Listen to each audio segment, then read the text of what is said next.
Continuing down the baseboard crack, just squirt your caulking gun in there, put some on the top of your baseboard, and I'm going to utilize my thumb to push it into the crevice. Remember, the trim on this job site, I think it's approximately close to 100 years old. We're going to paint it up and make it look good for the client. We're painting the walls, so we're going to get it on the walls. We're just going to put our new paint on here over the caulking, and you could see that the crack is gone, and that's what we're looking to accomplish.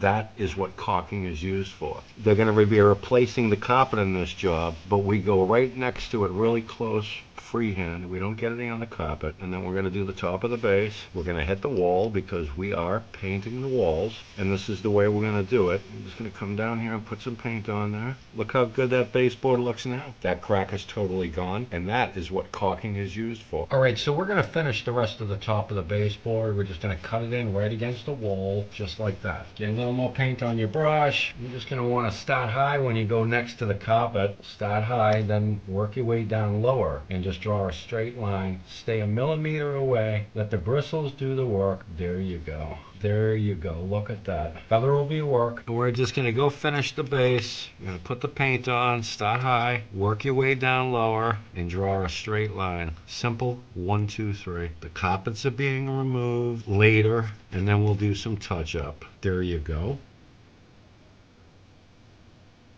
See how the caulking came out? The trim looks a lot better now. Now we can tie it in by painting the walls. Good job.